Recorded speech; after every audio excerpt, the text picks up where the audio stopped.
Sí, podríamos siempre ver una cosa.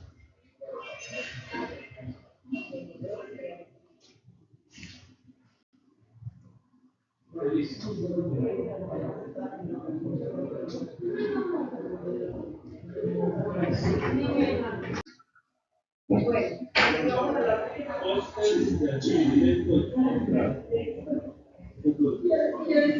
Hay que definir la letra de la obra. De los efectos. Pero de acuerdo,